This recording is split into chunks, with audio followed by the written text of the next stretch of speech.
Ya, puji Tuhan Bapak Ibu Saudara yang terkasih dalam Tuhan Yesus, kembali berjumpa lagi dalam program Sarapan Rohani yang menyehatkan buat rohani kita semua. Puji Tuhan, pada pagi hari ini saya akan membahas satu hal dengan Bapak Ibu Saudara. Mungkin ini kata yang kurang umum digunakan di kalangan kita, yaitu naratama. Ini dari arti dari bahasa Sanskerta, ada nara yang berarti orang dan juga ada tama, artinya utama, paling tinggi dan juga terbaik. Tapi mungkin kata ini lebih sering digunakan, lebih sering terdengar oleh kita sebagai VIP, very important person. Nah, kalau kita tahu, kalau misalnya kata-kata VIP ini sudah sering didengar, VIP ini dia adalah satu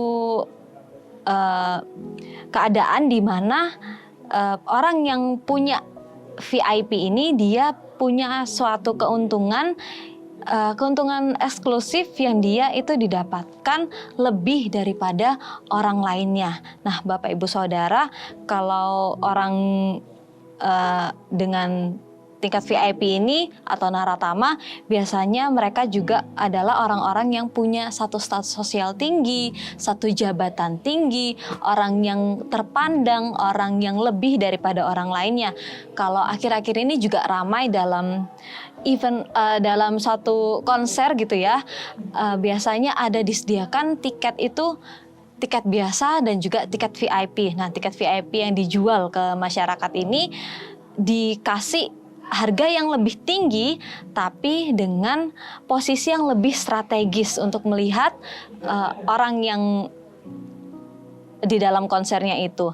Nah, Bapak Ibu Saudara, kalau biasanya VIP ini dia didapatkan dengan harga yang lebih daripada yang lainnya, ada satu yang dicatat dalam Alkitab tentang VIP, tapi tidak perlu membayar harga apapun, Bapak Ibu Saudara. Di sini kita mau lihat di dalam Lukas 2 dari kisah kelahiran Yesus dari sisi para gembala.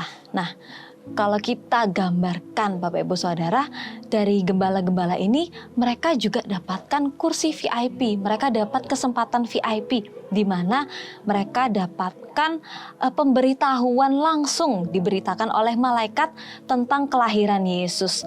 Mereka juga berkesempatan melihat bayi Yesus secara langsung yang terbaring di palungan, dan juga mereka menyaksikan secara langsung kegenapan janji Allah atas manusia. Kita akan buka dalam Lukas 2 di ayat yang ke-10 sampai 14. Kita mau tahu bahwa malaikat ini membagikan 3 berita Natal kepada para gembala.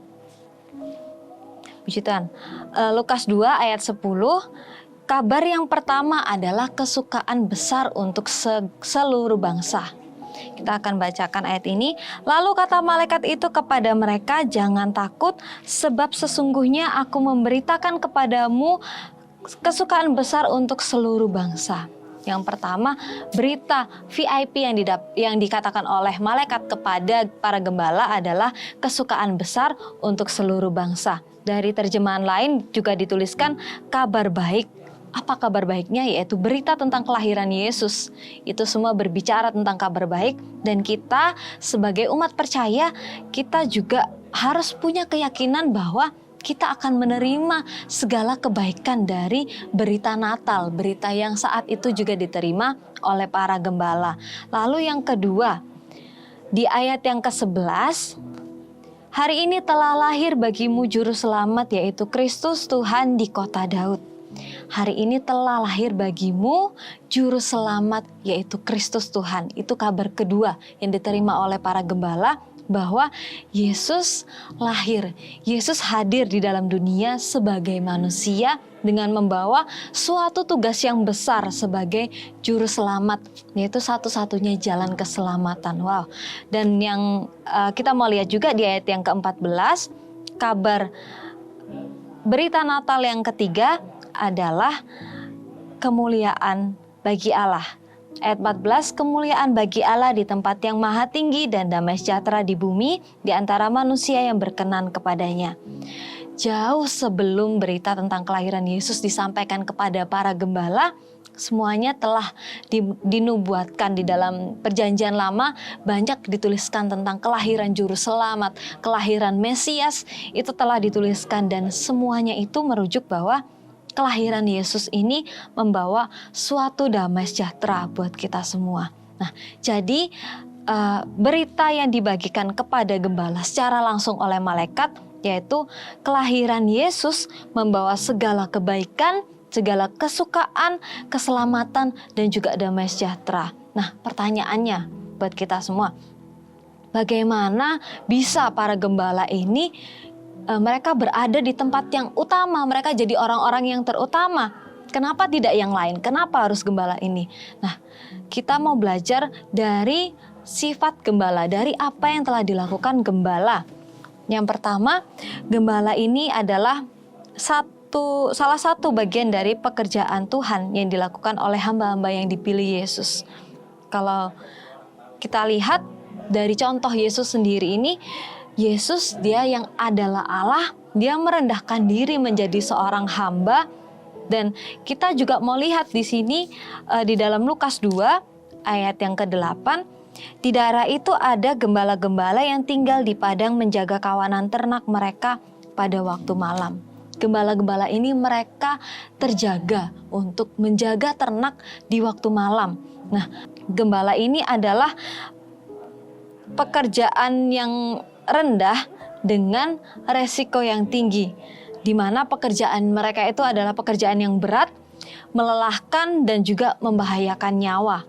Mereka mempertaruhkan nyawanya karena di waktu malam ini biasanya muncul binatang buas yang mereka mengincar domba-domba, sehingga domba-domba ini perlu dijaga. Mungkin juga harus mempertaruhkan nyawanya, bahkan upah mereka ini tidak sebanding dengan tugas yang diemban mereka. Nah, selain itu kita mau lihat dari yang kedua, kenapa gembala ini mereka bisa dapatkan kesempatan, dan kita pun mau mencontoh apa yang mereka lakukan, yaitu Tuhan melihat kesetiaan dari gembala-gembala ini. Mereka dipercaya untuk menerima berita kelahiran Yesus dan mereka mendapatkan satu kehormatan dari Tuhan. Nah, mereka saat dipilih, saat malaikat itu menyampaikan kabar tentang kelahiran Juru Selamat, apa yang mereka lakukan? Yaitu mereka taat melakukan apa yang diberitakan, apa yang diperintahkan oleh malaikat.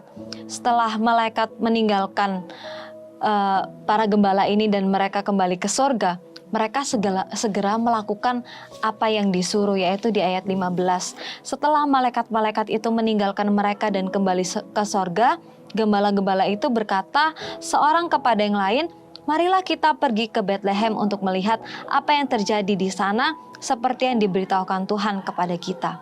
Mereka menunjukkan suatu ketaatan. Dengan sungguh hati mereka melakukan apa yang diperintahkan. Dan juga ada satu respon dari para gembala yang patut kita contoh, yaitu di ayat 16. Lalu mereka cepat-cepat berangkat dan menjumpai Maria dan Yusuf dan bayi itu yang sedang berbaring dalam palungan. Mereka merespon kepada berita Natal tanpa menunda-nunda, karena mereka mempunyai suatu antusiasme untuk berjumpa dengan Yesus, sehingga saat mereka berjumpa dengan bayi Yesus, mereka mendapatkan sukacita. Bahkan mereka menjadi saksi yang mereka juga memuji dan memuliakan Allah.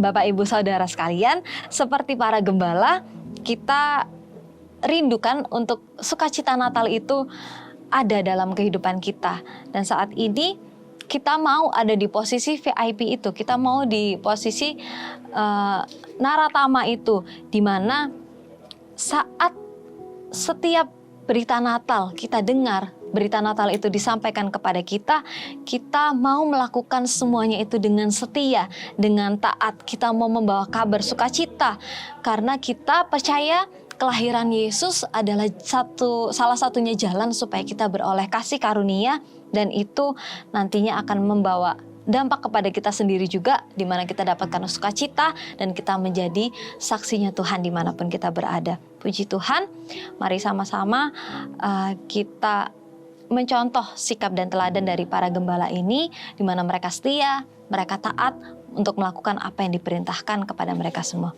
Puji nama Tuhan, selamat menjalani hari ini dengan sukacita Natal di sepanjang bulan ini, dan kita rindukan untuk kita tetap dalam kasih karunia Tuhan. Terima kasih, Tuhan Yesus memberkati.